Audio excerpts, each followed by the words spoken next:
Alhamdulillah alladzi arsala rasulahu bil huda wa dinil haqq liyuzhirahu 'ala ad-din kullihi walau karihal musyrikun.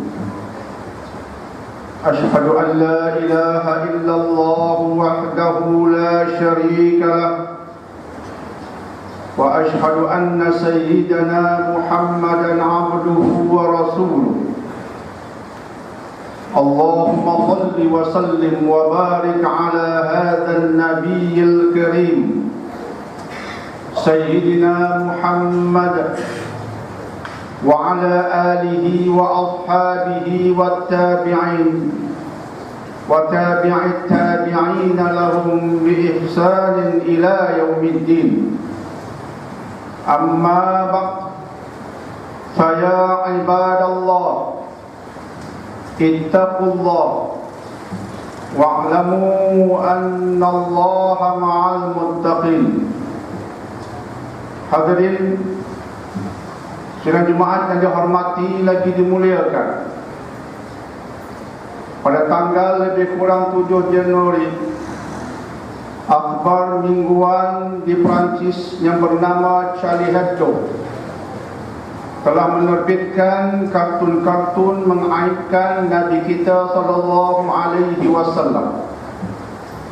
Ramai masyarakat di Eropah menyokong tindakan penerbitan itu, disebabkan mereka mengatakan ini era kebebasan. Manusia bebas bersuara, bebas memberikan pandangan. Bagi mereka kesemua itu halal, semata-mata berdasarkan ungkapan freedom of expression. Disebabkan freedom of expression, mereka menghalalkan perbuatan mengutuk agama lain. Mereka menghalalkan perbuatan menghina rasul-rasul bagi agama lain, semata-mata demi kebebasan. Ini menampakkan kepada kita tentang betapa tamadun barat pada hari ini bukan contoh bagi kita. Tamadun barat yang diagung-agungkan sebahagian manusia pada hari ini merupakan tamadun yang corrupted, merupakan tamadun yang songsang.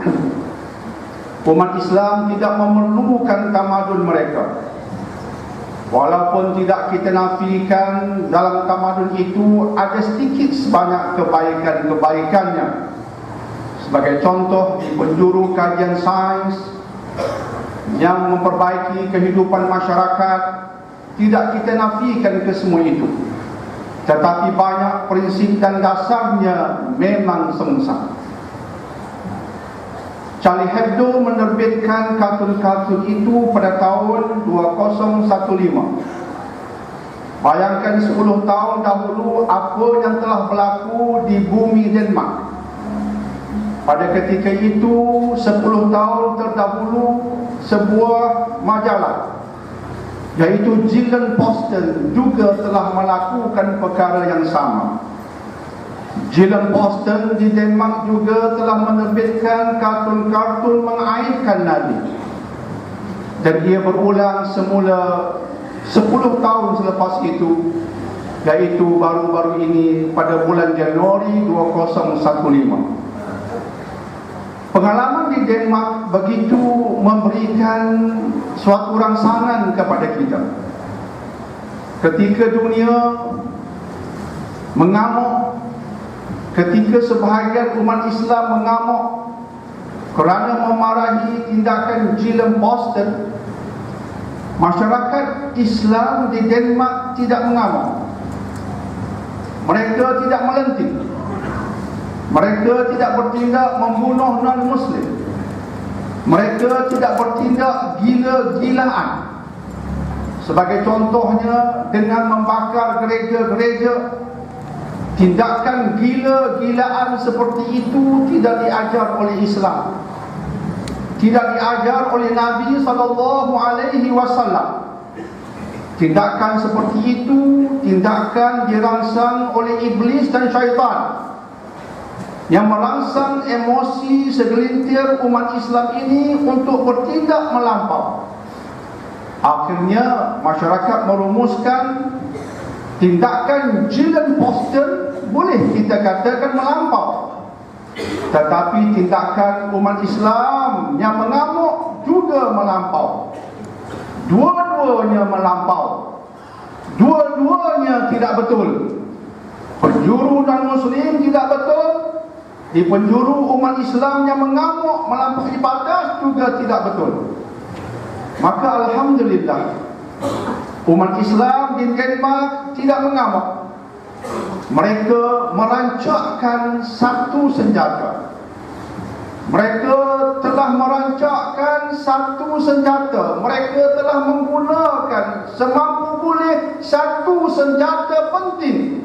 Mereka menghidupkan senjata ini. Mereka menggerakkan senjata ini. Senjata itu ialah senjata dakwah.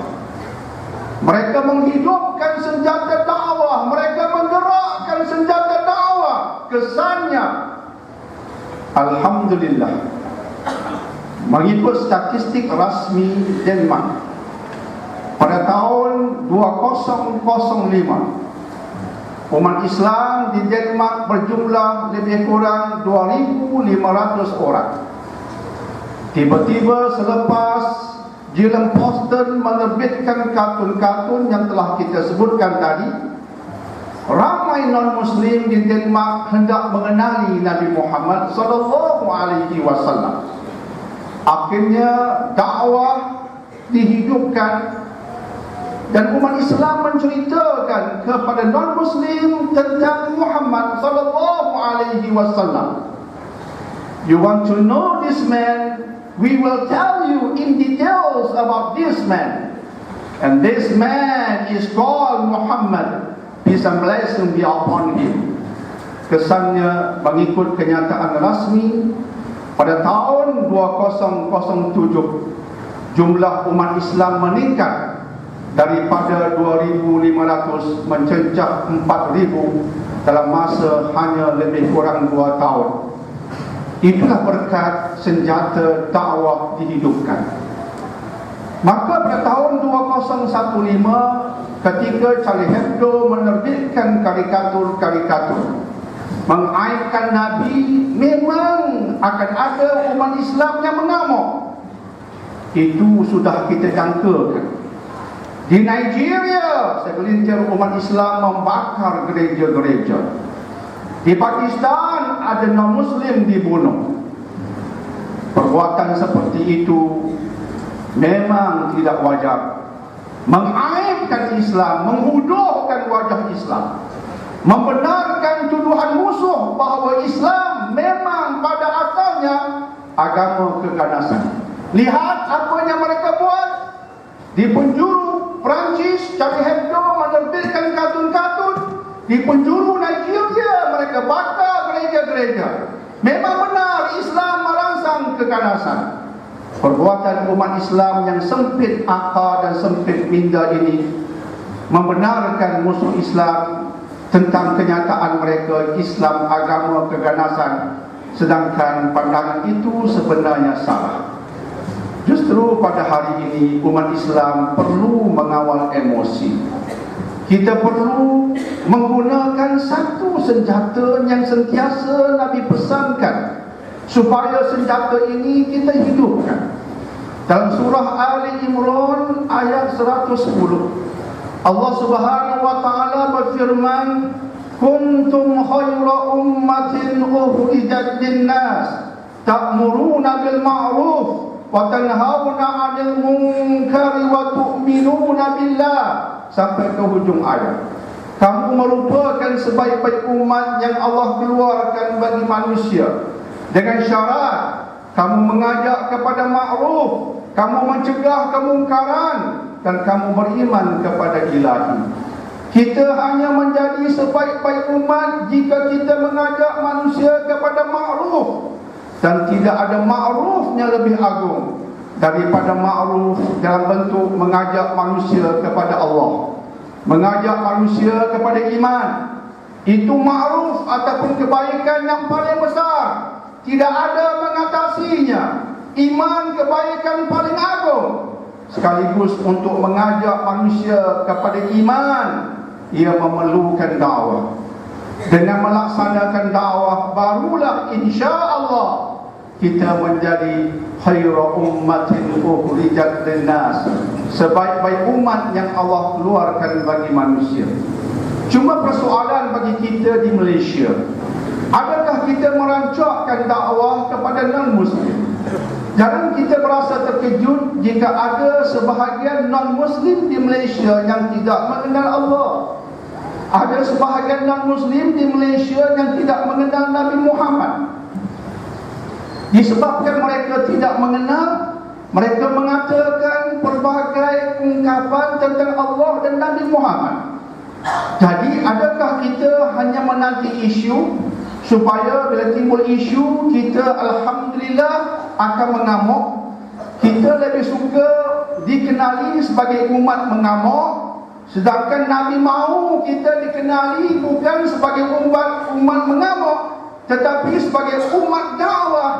Nabi mahu kita dikenali bukan sebagai umat mengamuk, tunggu isu baru mengamuk, tidak ada isu tidur nyenyak. Nabi mahu kita menjadi umat dakwah tanpa menanti isu, tanpa menunggu isu. Dakwah dilakukan secara konsisten, dakwah dilakukan secara berterusan tanpa menanti isu. Itu yang Nabi SAW mahu kita melaksanakannya. Maka pada hari ini sebagai contohnya di bumi Malaysia yang tercinta, berapa ramai dari kalangan kita yang pernah berdakwah kepada non-Muslim? Berapa ramai dari kalangan kita yang bekerja dengan orang-orang bukan Islam, pernah menyampaikan Islam kepada mereka?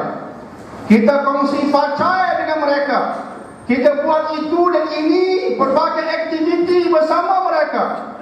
Tetapi pernahkah kita menggunakan kesemua pelantar itu untuk menyampaikan Islam, untuk menceritakan tentang siapa Nabi Muhammad SAW? Nampaknya bab itu masih slow di Malaysia, bab itu masih perlahan di Malaysia. Sebab itulah hari ini umat Malaysia, umat Islam Malaysia perlu wake up, perlu bangun dari tidur yang nyenyak, bangun untuk menggunakan satu senjata agung, bangun untuk meledakkan satu senjata hebat. Senjata itu bernama senjata dakwah, mengajak masyarakat kepada ma'ruf, apatah lagi kepada Allah dan juga Rasulullah, dan juga mencegah kemungkaran. Dan kefakiran ataupun kekufuran merupakan kemungkaran yang amat besar. Sudah pasti dengan dakwah yang kita lakukan bertunjang kepada iman terhadap Ilahi Azza wa Jalla, ia akan menjadi satu usaha yang diberkati oleh Allah Subhanahu wa Ta'ala.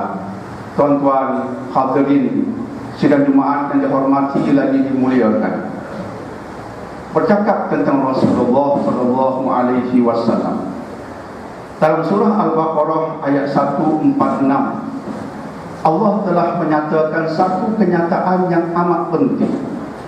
Allah berfirman, alladzina atainahumul kitaba ya'rifunahu kama ya'rifuna abna'ahum wa inna fariqan minhum la yaktumuna al-haqqa wa hum ya'lamun. Al-haqqu min rabbika fala takunanna minal mumtarin. Orang-orang yang telah kami kurniakan kepada mereka kitab sebelum ini, mereka mengenali Muhammad sebagaimana mereka mengenali anak-anak mereka sendiri. Ini bahan dakwah bagi kita. Allah menegaskan kitab-kitab sebelum ini yang namanya Injil, sekarang Bible, yang dahulunya dikenali sebagai Taurat, sekarang Perjanjian Lama, dan sebahagian masih menamakannya sebagai Taurat. Terdapat dalam kitab-kitab ini cerita tentang Nabi Muhammad SAW.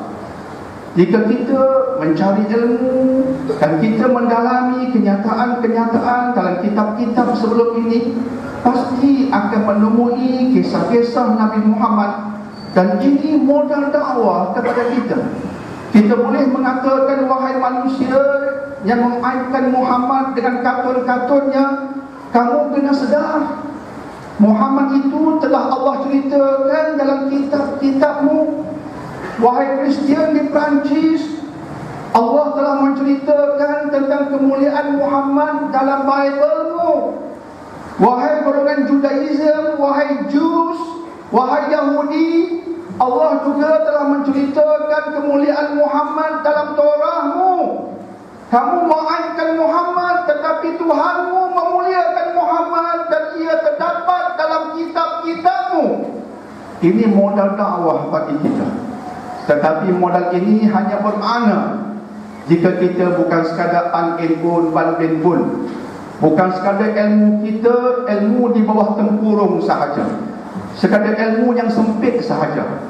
Ilmu kita perlu dalam bentuk memahami isi-isi Al-Quran dan rangsangan darinya melahirkan diri kita yang hendak menambahkan ilmu tambahan. Ayat tadi merangsang kita untuk mengkaji apa yang Allah kata dalam ayat-ayat sebelum ini, ataupun dalam ayat 146 yang telah kita sebutkan tadi. Ada lagi satu ayat yang indah juga dari surah Al-A'raf ayat 157. Lagi sekali Allah mengatakan bahawa Rasul Ummi, Rasul yang tidak tahu membaca dan menulis, Rasul Ummi ialah Nabi Muhammad SAW. Allah mengatakan Rasul Ummi itu terdapat penceritaannya dalam Injil dan Taurat.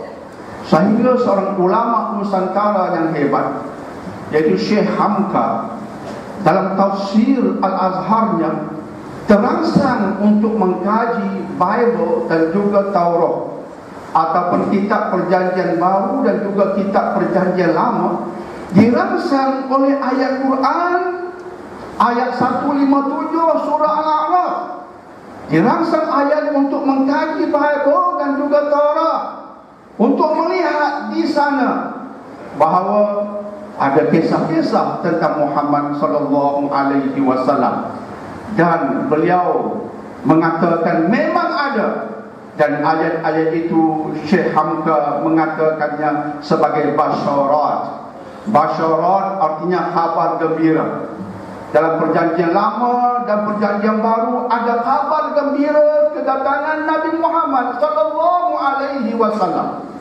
Sehingga ulama ini, Syekh Hamka, untuk mentafsir hanya satu ayat, hanya ayat 157 surah Al-A'raf, beliau telah bincangkan ayat itu dalam halaman melebihi 50 muka surat, untuk membincangkan tentang basyarat, tentang apa yang Allah ceritakan dalam kitab-kitab terdahulu. Hamka telah mengkhaskan lebih kurang 50 muka surat menceritakan tentang kenyataan Allah dalam kitab-kitab terdahulu, untuk menunjukkan benar kisah tentang Nabi Muhammad sallallahu alaihi wasallam telah ada dalam kitab-kitab terdahulu.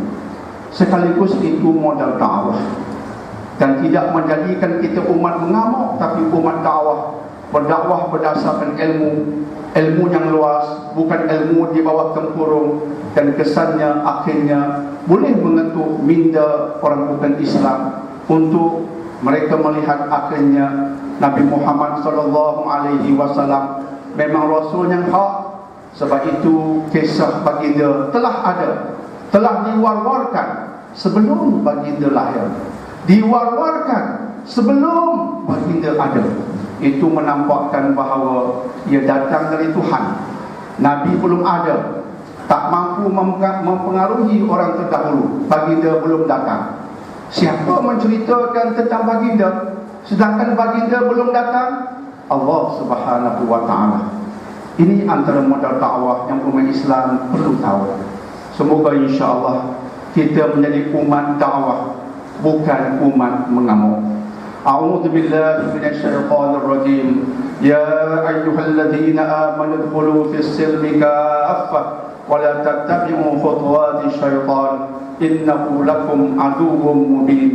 Wahai mereka yang ada iman, laksanakanlah Islam secara total ataupun sepenuhnya, dan jangan diikut langkah-langkah syaitan. Mereka kesemuanya merupakan musuh yang nyata bagimu. Barakallah li wa lakum bil Qur'anil azim wa nafa'ani wa iyyakum bima fihi minadh dzikril hakim wa taqabbal minni wa minkum tilawatahu innahu huwas samiul alim. Aqulu qawli hadha wa astaghfirullah li wa lakum wa lisairil muslimin wal muslimat fastaghfiruhu fa ya fawzal mustaghfirin wa ya najatat taibin.